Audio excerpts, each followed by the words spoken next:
welcome to Not So PG. I'm Brooke Blurton. My pronouns are she and her. I'm Matty Mills. My pronouns are he and him. And before we get started, we'd like to acknowledge the custodians of the land on which we record. For me, that's the Gadigal People of the Eora Nation. And for me, that's the Wurundjeri people of the Kulin Nation. Let's get into it.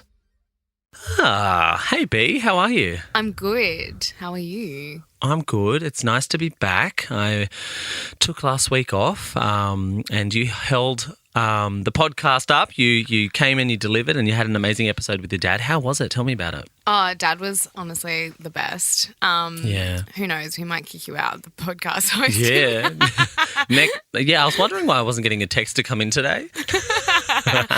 No, it was such a beautiful episode. Dad loved it. He could yarn all day, honestly. And I've had such beautiful feedback from people being like, that was actually so, like, just delicate. Like, he's like such a beautiful man, as you know. Like, I speak so highly of him. God, he's actually taught me so much. Like, I feel just so lucky and so, grateful to have him in my life. So, yeah, that's beautiful. Really nice. And I feel like our listeners would have loved that because it was like a one-on-one. They get to know you at a deeper level, and I feel like whenever you share things that are deeply personal, they really connect with. And so our lucky listeners got a whole episode of that. I know. We would have loved, we didn't get any video footage though of like us chatting, but I mean, the audio is enough for me. I feel like just listening, you can just kind of gauge how Dad is. And, we had another plan, obviously, to have your dad on for an interview, which will be another exciting episode to come. I just feel like it's such a personal thing when you have your family because they know you the best. And we talk about, different hats and different masks that we had to sort of put on for our work and our career. And this podcast is us just, being able to be ourselves. Yeah. And I feel like, who knows you better than your actual family? And I know. Were you worried that they were going to share any like deep and dark secrets? Or you like, oh no? At what point do you say, do not cross the line?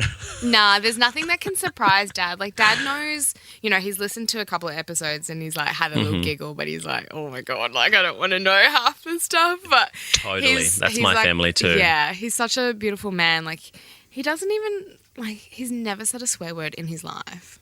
Oh, I know. Well, we need to change that. You know how good it feels to sometimes just say the F word? No, like Dad would never. Like he's just so pure. Wow. Anyway, so it was a really beautiful. Good episode.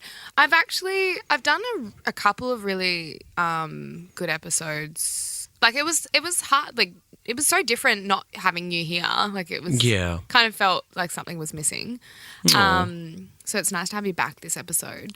Thank you. I appreciate it. It's good to be back. I'm super excited. I feel like, oh man, there's been so much going on in my world that I think it all caught up with me, to be honest. And it's an interesting time for me because I feel like there's like this crossroads in my life happening, and it's like there are certain things that I've had to make big decisions on, and I think that I've been really affected when it comes to sort of my mental health lately. So I'm definitely started the journey of working on myself. I know we spoke about like how I've put a lot of things off. Well, this week it started, and I've started to speak with a therapist, which is really good, and he's so good. Like, I need someone who's going to be direct with me and firm, and someone who's going to like call my bullshit if I try to bluff something, somebody who will be happily enough to call me out on certain behaviour, but also just be like, look, here's a mirror.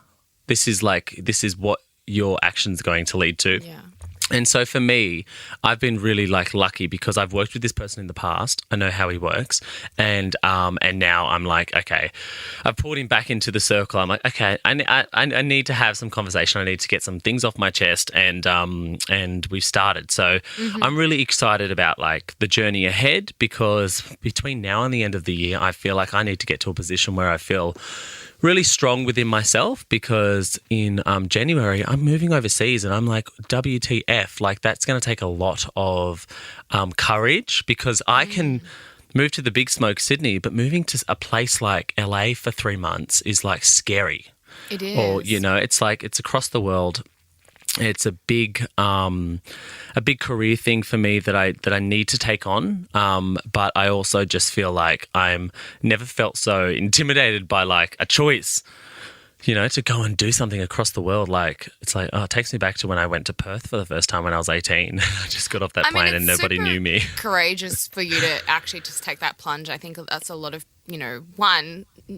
starting the journey of being in therapy. Like, I think as a male, a lot of males, and, this might be an overgeneralization, but the statistics say otherwise, that a lot of males don't, are probably more increasingly suffering from mental health because they don't talk about it. And it has recently been Are You OK Day? That's right. Which, I was in front of some school kids, majority were boys.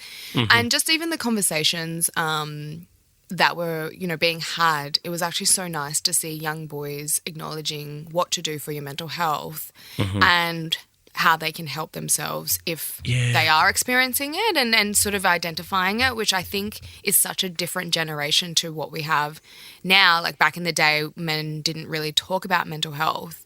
I think it's great that you're acknowledging your journey and, like, where it needs to start and where it's going to be going, because I feel like you're going to be moving to another country. You're going to be isolated for that time. Like, you're going to be away from the people that you love and care about, because you have to make that sort of sacrifice for your career, which is actually so, again, courageous and scary. But also, like, it's going to be rewarding, I'm hoping, for you. How did you feel like, taking that first step to acknowledge that you wanted to go to therapy? Like, what was that first initial kind of, you know what I mean? Yeah, I'm someone who is quite self-reflective, but I also think about things that, like, have happened over the last year for me, and I'm like, wow, it's just such a whirlwind of a year. Like, if I think about the last 28 years of my life, like, the last year has been really significant because of certain things that have happened in my life, whether it's personal and professional, and I feel like instead of really working through the emotions of those big moments, I've sort of pushed them all to the back, and I've sort of just kept on hurdling. And I would have said this in the past, like, when I visualize, like, my life, I'm like, I'm a hurdler. Like, I literally just run and there's a hurdle and I jump it, and I just keep running, hurdle and jump it. And it's like, now it's time to, like, let those hurdles go. Like, it's like, if I'm going to come up against a hurdle, I need to work through it instead of just being like, oh, jump it and get past it, And so reflecting on the last year has sort of led me to a point where, oh, okay, well, I've felt like individually I've made choices and decisions, and some of my actions haven't been my best. And I feel like I've let people down, I've let myself down, but I've also, like, not got to a point in my life where I feel like I'm the best version of myself. Yeah. And, like, not that I feel like you need to be the best version of yourself every day, because I think that's impossible. I think we all have ups and downs. But I've really felt like there's a fork in the road for me right now. And I'm like, do I keep on walking down this road that is familiar to me, which is a road that I know can hurt me and hurt people around me, and also just, like, not lead me to the dreams and goals that I have in my head, my heart? Or do I try something new, and do I try to work through shit, and do I try to, like, face it head on instead of putting things, to the back and trying to just dodge the bigger issues? So, like, for me, I'm choosing to go down another path now, and it's like, it needs to be a path that is, one, it's unknown. Like, for me, instability is stability, and that is because of my experiences in life. And so, like, sometimes when things seem like too routine or too structured or too stable, it's actually scary for me. It's like a thing where I'm like, subconsciously I dodge it, but I think that I want that, but I go the opposite way.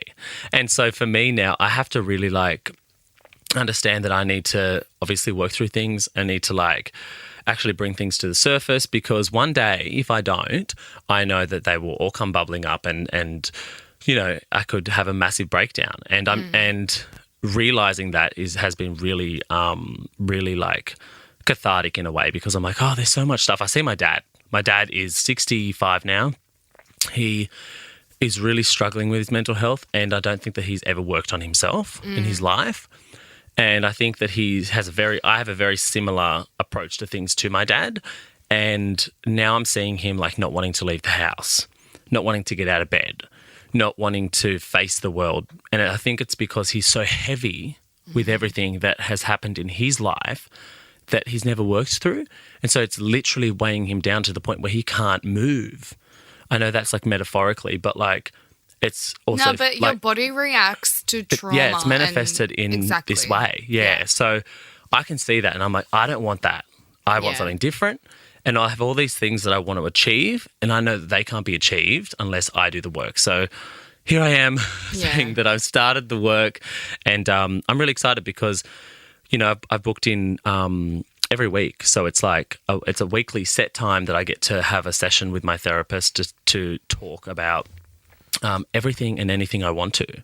And I'm excited about it. That's actually really admirable. And I'm actually really proud of you for setting and prioritizing that. And being like, every week, this is what I'm going to do. Even if you feel like you don't need it on the day, you're still going to do it and persist. Totally. And I think going in with also like no expectations. Like I know you want to like, you know, I think from what you've just said, there's this, and we've spoken about it previously, it's this fear of falling. It's like this fear of like facing it just in case like you have no one to fall for. I think that's the feeling that I'm getting from you. And, you know, from a person who's actually like personally like hit rock bottom and, you know, multiple times has, you know, thought like, yeah, this is it. I'm done. Like I'm done with this world. Yeah, hitting rock bottom is not something that I would fully suggest doing. But for me, it's been the biggest driver in everything that I do because I'm like, I don't want to go back there.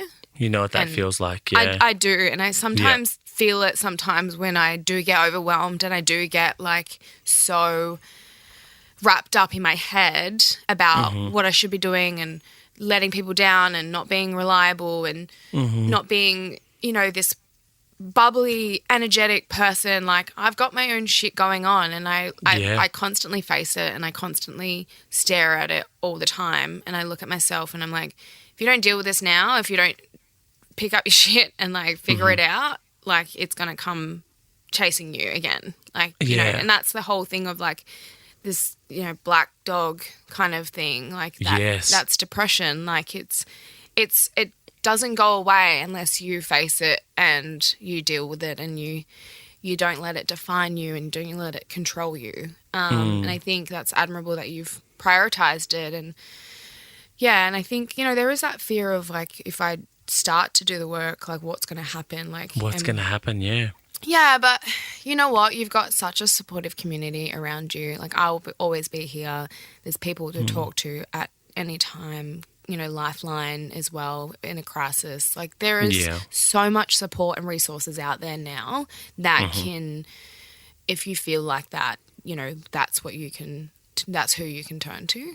And I think that we put like, well, personally, I feel like I put pressure on myself to live up to an expectation of what I think other people think of me. And so like a lot of the time. Why do we do that? I don't know. Like a lot of the time people think, like somebody said to me the other day, it was a cast member actually, and it was Steph. She said to me, you know, I only know two people who have the sort of energy that you have, which is when, you know, you walk into a room that people really want to like talk to you. People really want to like, they gravitate towards you. And in my head, all I could think of is I wish that you knew what I felt when I walked into a room, which is the total opposite, you know? And so it's like, people see you as this version and this light and this power, and they like are so like interested in how do you do that? And then what you're feeling is the total opposite. And it's like, wow, how does that translate? Like how doesn't the insecurity or how doesn't the discomfort translate when all they're seeing is a beam of light and they're like, I want to talk to that person. It's like, what? It's like, I get this. I'm like, how the fuck do I bluff my way through this situation? And I think But you are a shining light. Like you just don't know it, and people don't, you know, they don't see what is going on inside your head. I get that. But I think I agree with, you know, the people that have told you that, because I think when you walk into a room, you are this sort of beacon and energetic and lovely, warm person that people are drawn to that. And regardless of like whatever's going on inside your head and like your insecurities, like you still make other people feel so welcomed and so loved and warm regardless of what's going on. And I think I'm the same. Like people think, oh, you're so confident. I'm like, I'm actually the biggest insecure bitch ever. Like I fucking hate myself. Oh. And I think, oh my God, I'm like walking to a room, like fucking everyone hates me. Yes. It's like, what am I doing here? The stupid imposter syndrome that is just so redundant. It's like we don't need, I feel like it's such a thing, but we don't need to feel it because we've done a lot of work to get to the places that we're welcomed in. Like I have to remind myself that like, I'm like, I've been in this industry now. It's been 10 years since I was fucking 19 years old. Like I'm like, okay, I've done a lot of work to be able to get asked to do this or to be able to walk into a room. But when you're in those spaces, that's not how you think. No. You're like, what am I doing here? Why have they chosen me? Why do they think that I'm smart enough to do this? Because you are. And imposter syndrome doesn't exist. I refuse to like this is my argument and I'm sticking to it. Is that I sat with a woman and I said something about my imposter syndrome and she said, it's actually made up. Like it was made, these ladies did a research and it was like this full disease, like the imposter disease type thing. And they made this big thing about it. But it was, I think it was, I personally like think that men made women feel like they had this imposter disease so that they weren't going to take over their jobs. And that's what I believe. And I'm like, I refuse to believe that imposter syndrome is a thing. Like when I feel it, I'm like, no, it's not a thing. And then I'm fine. Like I'm like, oh, good. I love that. Yeah. So I refuse to think that this syndrome, imposter syndrome, like it's really put a heavy label on it, hasn't it? Like I'm not going to let it define me. I'm going to walk into a room like be like, yo, what's up? Yeah, what's up? What's good? That's me when I come back from the States. I come back with that accent. Yo, what's up?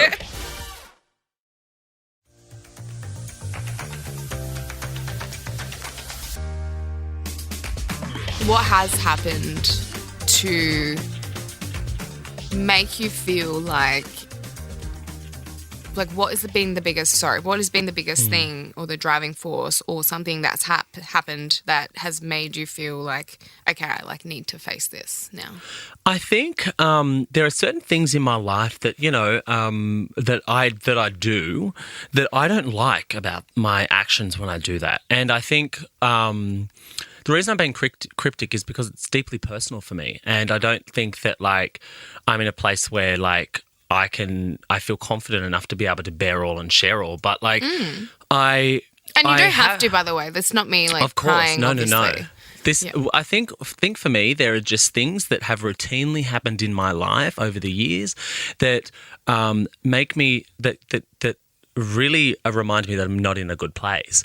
And I think that sometimes, like a majority of the time, those things aren't in my life. But then when they come back into my life, I'm like, well, where did this come from? How did I get to this position again? Because the last time I was here, I didn't like myself. I didn't feel good about my actions. I didn't feel like I was doing all the things that are good for me. I think I was doing all the things that were bad for me. And so for me, I know these are like, there's been big moments in my life. Like it was a year since my brother's passing, which sort of really snuck up on me. I was like, how the fuck has it been a year? Why haven't I been like emotionally connected to this? Why haven't I felt like I hadn't supported my family enough through the year because like I sort of pushed it to the back of my brain. And then the court case of that is happening as we speak. So there's been a lot of like conversation around what happened. And so it's like boiling at the surface. And then also I'm like at a point where I feel like I was looking in all the wrong places for a partnership as well. And it's like I was seeking out, possible partners and relationships with people just for the sake of company. Okay, well, let's dive into that particular part. Like, we don't have to go deeply personal. Like you're obviously in a self-reflective sort of place at the moment. Like you want to do the work. So you need to separate, that and take your time. I'm not, but I feel like let's talk about that seeking comfort and seeking this, like is it, because I want to tell a story. So it's been really hard to date since The Bachelorette. Like, even post-Bachelor, it was fine. Like, I had a boyfriend. I had a serious long-term relationship. We were potentially going to get married and have children. Yeah. And then I realised that we were completely incompatible. Like, and that was really hard because I loved this person and I realised that we were, you know, his family, you know, they're quite rich and quite well known, and I felt like I didn't really belong within that family, and that's my own insecurities. Like, he's never made me feel like that, but now, you know, being out of the relationship, some shit has happened within their family that I was like, wow, I'm so glad that I'm not in that. That's another story. And that was really hard to, you know, come to terms with, but since then I haven't felt like. And then you know, fast track, COVID and then Bachelorette. And I haven't really been able to fully trust someone since David.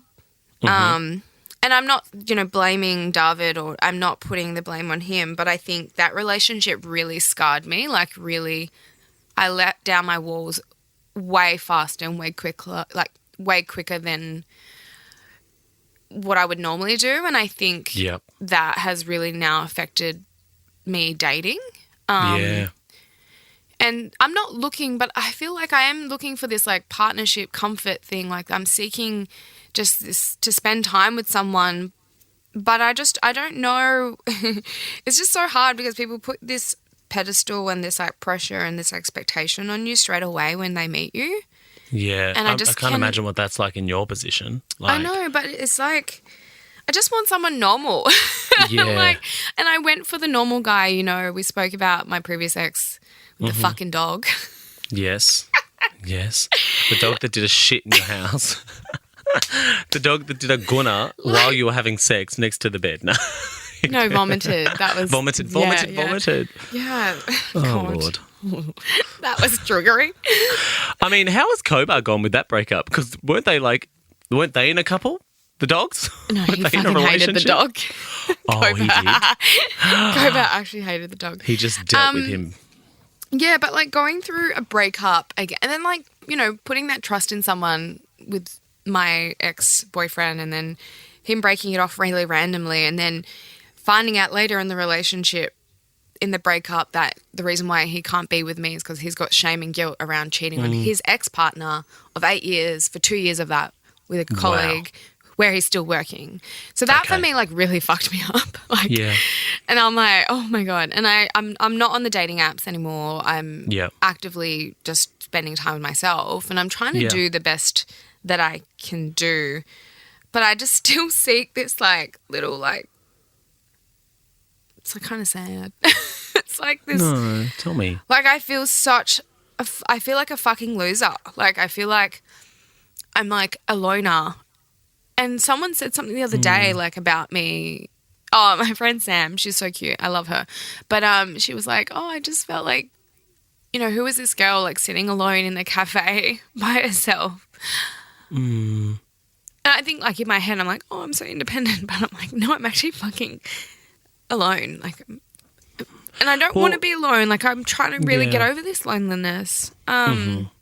So yeah, I'm trying to work through that. But do you think, like, because I think we had this conversation, like, I think it maybe even been a year ago when we first started the pod, about this similar thing of the feeling of loneliness and feeling alone. Like, sometimes, and this is like something that I need to learn as well, but it's like, do we need to reassess how we see loneliness, or what loneliness is compared to being alone? You know, because I think that being alone allows a space for self-growth. It does. And it's called like, solitude, right? Yeah, absolutely. So and we need to see this loneliness as solitude rather than loneliness. But and I read this in Jay Shetty's book. Yeah. And it's it's actually the first step. So he's obviously got 8 ways to find love, be in love, etc. Oh my God, I'm going to read this book. You gave me this book. I haven't read it. It's still at home. I know. Okay. This is the perfect light bulb moment. And I need to probably reread it because I feel like I've lost that that empowerment of, loving my own company, which I've definitely been trying to unpack in the last couple of weeks, but I have little moments. Yeah. Do you, when you are alone, and if you don't have to answer this, but when you are alone, you know how that saying of people I don't know, actually the saying is climb the wall, but I don't think that that's what I'm trying to get at. What I'm trying to say is, when you are alone, are you constantly thinking about what you should be doing with other people, or is it the fact that you would like somebody else as a partner within your space to sort of complement your life? Yeah, second B. Second, B. Answer B. Because for me, mine is A. Because I'm the opposite, so I don't really think about somebody coming in and complimenting my life. Mine is, I should actually be going out and doing something with someone. I should be here or there. Last night, I was invited to go to the movies with a friend at late, at 8:30 or whatever. And in my head, it took so much willpower, and this sounds so lame, but so much willpower to say no. Because my being is no, go and do the things, go and be with people, go and exert your energy and, take energy. And it's I was no, I'm just going to lay in my bed, do absolutely nothing and just be here in the silence and the loneliness. It's not loneliness, but it's my own company. And, okay, let's say solitude. Let's solitude, just rename it. Because loneliness sounds like we're real proper lonely, we don't have anyone, when we got a lot of people. That's it. I'm not lonely, but there's this loneliness or feeling that I have. And I think, maybe it's the fact that I still probably haven't really dealt with the breakup. I feel my friend was on a dating app and she recently saw my ex, and oh my God, that kind of triggered me because I was this is the guy that was yeah, I'm not going to go on the apps, because I was have fun on the apps, because we obviously met one. Totally. I was being a bitch. And then and then he's oh, I'm not going to go on the apps, and then he's on the apps. So I was you've been triggered this week by your ex so hard. You won't believe what happened. You have. Let me just tell you this. So on Monday night, I was on stage performing in the middle of a scene, my opening scene, 10 minutes into the play. I hear this thump, boom. I'm what the fuck just happened? A cast member backstage had a stool fall on their head and crack their head open, split their head open, bleeding backstage. The show has to stop. The audience have to get out. We have to get off stage, and I go backstage, and my cast member, I'm not going to say who because it's, a personal thing. What happened? My car was the closest to the theatre, so I was okay, I'm going to get you in my car and we're going straight to the hospital. Why didn't you open with this? What the fuck? Okay, let me tell you, because we're talking about exes. This is going to get to the ex part. She gets in my car. Oh, they get in my car. We get to the hospital. Soon as I pull into the emergency and get out of my car, guess who is the first person to save the day there? It's my ex-boyfriend, Paul, who's a paramedic and is the first ambulance on the scene. And he's helping her with medication. He gave her Panadol and had a look and was helping her out before we even got into the hospital. It was the universe had to sacrifice my cast member to get me back with my ex. What the fuck is going on? What the fuck? And so while she was in there seeing a doctor for 2 hours, I was DMing and catching up with my ex in the ambulance bay, which turned out to be such a beautiful, lovely moment. What the hell? How did that happen? So I was that's one of the reasons I'm seeing the therapist as well, because I was deeply, deeply triggered by the fact that the universe put me in arm's length of my ex so that we could have a conversation that we haven't had for a whole year. And I'm wow. So that was getting a lot off my chest, but also deeply triggered. I was oh my God. But it was beautiful. Let me tell you something. One thing that Paulie and I have that I know that is going to be really hard to find is that soulmate connection. Even though we're not together, the amount of love and respect we have for each other trumps fucking everything. And I'm one day I hope to have that feeling again with someone else, who knows, but just being in his company and us talking to each other, we have this mutual deep love and respect, which is helpful moving forward. But also, I need to get a lot off my chest when it comes to that relationship. Yeah, because you compare, like you just said, like That's you want to right. find something else like that, like you want to replicate Exactly. that. Yeah, and I think that can be good, but also quite No, love's bad. never the same. Yeah, exactly. Love's not the same. It's like, different. Yeah, it's like a comfort that you seek. Oh my God. But yeah, I downloaded the dating app for like 5 seconds Yeah. and within like 5 swipes, Sam came up and I was like, Oh nah. my So God. I was also triggered by X. I was like, I'm getting the fuck off this app. It's so funny. So I was like, how yeah, that I'm not on the universe- apps. And I downloaded it and I was like, absolutely not. Nah. Absolutely No, not. That no. is the title of this segment. Absolutely not. But With the an app. other Sam. So not Sam 2.0, the other Sam. Yeah, I know. The old Sam. Fucking my hell. God. All right, well, Wow. I have a few questions. I want to ask a few breakup questions Yeah. Okay. just for a bit Let's of do fun. Okay, so you're going through a breakup. Mm. You know, no, your friend's going through a breakup and Mm-hmm. you want to give them advice. What's the survival guide you're going to give them? Like, what's the first bit of yeah. advice you're going to say when someone's going through a breakup? I'm gonna say, stick to your guns when it comes to your boundaries, and keep busy. Keep busy, yeah. Keep busy, because like in the initial stages of a breakup, your mind, you're at a loss. You're feeling hurt. You're feeling like you've lost something. Sometimes you might feel like your weight's been lifted off your shoulders, but either way, you're grieving something, right? Yeah. So like for me, staying busy in those times is extremely helpful. Yeah. Now, do you block and delete them straight away, or do you leave that line open? So there's 2 scenarios here. So with my ex, Paul, who had 6 years with, I didn't block or delete or unfriend on social media until about 8 months after the breakup. And he asked me the other day, why did you do that? Why did you, take me off your Instagram and all my family off your Instagram? He went in with the hard question. Yeah, he did. And I said to him, I'll tell you why. he Because I want control over what I see on my socials and I don't want to be triggered. I lost something that I loved, and like for me, I didn't want to open up Instagram and see you there looking all sexy and possibly with a new man. Who knows? Like, I don't want to be triggered by that. So instead of muting you, I just deleted you and your family, because also I'm grieving them. Family. Well, I'm grieving them as well. But you know what? Control Alt Delete all. Control Alt Delete all, logging off, babe. I'm signing out. But you know what I did do? I went You're through not my going to be Instagram. invited to the Greek bar mitzvah. You know I'm not. But you know what? I probably still will, because they love me and I love them. But I went through and deleted every single person off my Instagram. You so did. that nobody felt victimized. He thought he was Beyonce following 0. I was like, okay. So now I'm following like less than 100 or whatever it is. But like, I definitely want to do strategic following, intentional following, social media, safe space vibes. And vibes. I get that. Like, we should unpack that in one episode about that, because I think it's Yes. really important to, because there's this thing called hate follow, which I feel like, yeah. Let's do that another time. But okay. quick segue. The new boy that I was seeing for a few months, as soon as that we broke it off, which I can. I love how he's gone from man to boy. Yeah. Have you my noticed ex-man that? Well, he's to been boy, demoted.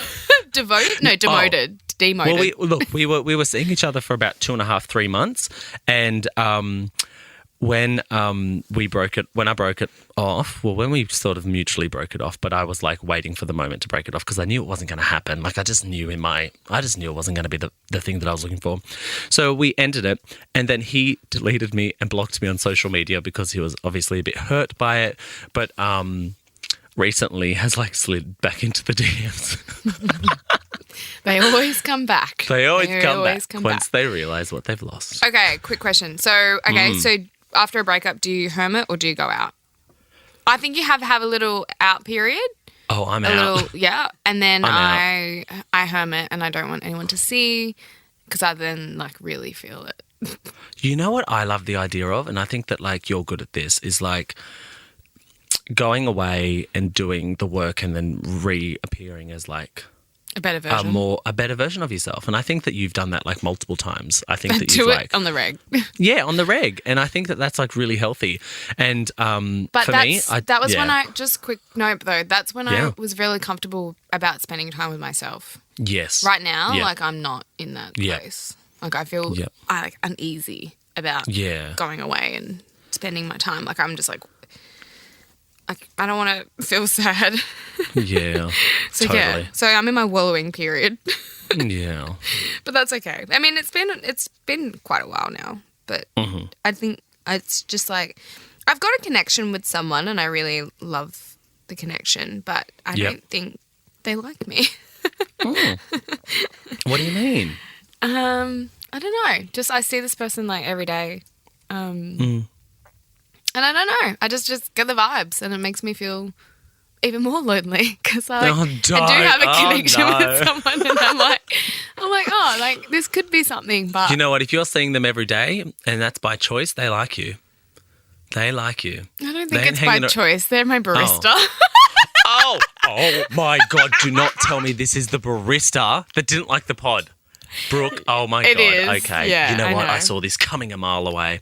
You know why I saw it coming? Because nobody ever says to somebody, oh yeah, I don't like that thing because that's not for me. Even if they don't like it, they normally say, oh yeah, that, that's fine. They won't treat them mean to keep them keen. Oh vibes. Yeah, that mentality, which is a bit of a red flag for me, but I don't know. I kind of see past it and have this like, I'm like, I need to go to therapy. You know what? Just keep getting the coffee, keep living in the fantasy of the flirting, and just have that moment. This fucking great guy, he's a bit older. He's 45. Well, maybe that's what we need. I get so stimulated by the conversation, the energy. He's so respectful. He's so lovely. He's much older. Yep. I have just insecurities about our age, right? Yes. And then I have this like similar age guy who's like treating me and keeping keen. Sorry. Make nice coffee. No, I have this similar age guy who is quite obviously lacks commitment. Okay, run. We're not doing him. He's Control Alt Delete and log off. Let me give you some advice. Okay, so this is the thing. Like, what the fuck is wrong with me? It's not you. Then I keep going for this like bad boy, like motherfucking I'll make you flat white kind of vibe. Yeah. Like it's because they're hot, they're attractive, they've got charisma. But once you see past that, it's almost like you have to like see beyond the shininess of the exterior and the love period, like that first initial attraction. See beyond that quickly because that can swoop you in. It does. And I see him like every couple of days or like every day when I get coffee, and he'll say things to me and I don't try to read into it. But like the other what are day, some of the things he said? He was like, literally looked into my soul, like looked dead into my eyes and was like, "You're an incredible woman." And I was like, what? I was really, really sensitive. Like I could have cried in that moment. I was like, oh, I don't feel it. So, like, he says these fucking sweet-ass things, but then I'm like, you don't like me. Like me. Well, you know what? There's, like, 45-year-old guy that's, like, doting over me, like, wants to love me and care for me and do all the things, and I'm just like, meh. Yeah, go with your heart because, like, if you're thinking meh to him, then go with that because, like, you're not that into it. Like, you don't want to do it just because of the things that he is, like, trying to do for you. But, like, but everything else is good. Like, everything, like, and this is a thing, like, there is an attraction there and there's, sexual chemistry and there's intellect compatibility. Like, I love that. But I don't know. Yes, I guess it's just like something missing. And I have told him that I don't want to lead him on, so I haven't really done a redate. But yeah, I'm not really ready to commit to the level that I think he's at. Okay. And the age difference is intense. Like I'm 28 and he's 45. Age is just a number. It is. Like, you know what? But does this also mean I need to date Ada?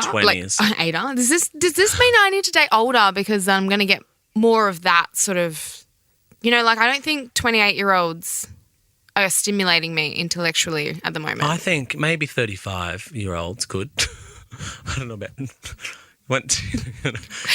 honest, you bitch. Here I am going age is just a number and then I'm like, nah. See, that's what I mean. I say age is a number. I feel like I contradict myself I'm a too contradiction. Often. I'm like, Billy Ray Cyrus can date some young woman and I'm like, yeah, age is just a number. But then when I'm doing it, I'm like... No. Okay, not for me. I've got a question for you. Okay. Okay, I think this is going to wrap this up really nicely in terms of the breakup survival kit. What advice would you give to somebody who not is just going through a breakup, but is going through it? In general. Like it's like they're going through a really tough patch in their life. They're at these sort of a fork in the road, or they've got this ultimatum that they have to make. Like, for instance, your scenario, like older, really nice guy, younger, charming, red flags. What are you telling this person? What is the advice that you're going to give them? Trust your intuition. Because I think your gut and you will know. I think you have to sit with yourself for a little bit though. Like you have to sit uncomfortably, and I think that's what I'm trying to learn to do. You have to. I always, in these moments when I'm going through it, is write what I'm really struggling with down. Like write what the things that are affecting me. How is it making me feeling? Like how is it making me feel? What do I need to do? And start kind of crossing all this stuff off. Like if. And it could be like the littlest things, like this thing is really annoying me. And it's like, well, how do I eliminate that? And like just kind of start like eliminating all these like unnecessary stress and worries and care. Because when you think about it, things are bigger always in our head than they really are. Yes. And so simplifying it for you or seeing it visually and being like, these are the things that are really pissing me off, or these are things that I'm feeling uncomfortable about, and these are things that are really triggering me. Yeah. It's understanding your triggers as well. So, there's a great survey that you can do called Print Survey, right? And it's like a 70-something question survey. You pay for it, but it's actually so beneficial in your life. I cannot tell you how amazing this thing is because it kind of determines like, your best self and your worst self. And it actually... Yeah, it's online, and it actually visually tells you when you're in your triggered space and what you do and how you react to things. Because obviously it's kind of for the workplace. It's like understanding people and how you deal with other people, and if they do something that triggers you, how to respond and how to it's how to work efficiently together, right? But I think it's changed my life because then I can see that and I'm like, oh my God, yeah, I'm in my triggered self. Like I hate rejection. And I feel like I'm getting rejected. That's probably why I am like honing, like pining for this guy because he's rejecting me. Yeah. Oh my God, revelation. This is what the pod is about. We got there. This is exactly what that question was supposed to do. Holy shit. I actually just had a fucking revelation. Like, this is why I'm pining over him because he doesn't want me. And I hate rejection. Yeah, so... We got there. We did get there. Thank you so much. This has been a great session. Send me your invoice. Does one counselling session, thinks he's a therapist. Oh, my life. Well, I think that is a great place to wrap it up. Great job. If you've listened to this episode and you want to seek help, you can seek help through multiple networks that we'll put in our comment section. But if you're a First Nations person, you can also check out 13 Yarn. It's a really great resource for mental health awareness. But thank you so much for today. Thanks for listening to Not So PG. And if you love us, honestly, leave us a 5-star rating and a little review. We haven't had many lately, so we need them. So we just want to know if you actually love our podcast, or any type of feedback is always welcomed. And you can follow us and tell us something on our socials and slide into our DMs. My handle is at Brooke.Blurton and Matty's handle is at It's Matty Mills. And you can follow all of the Nova Podcast action over at Nova Podcast Official. Bye. Thanks, lovelies. Bye.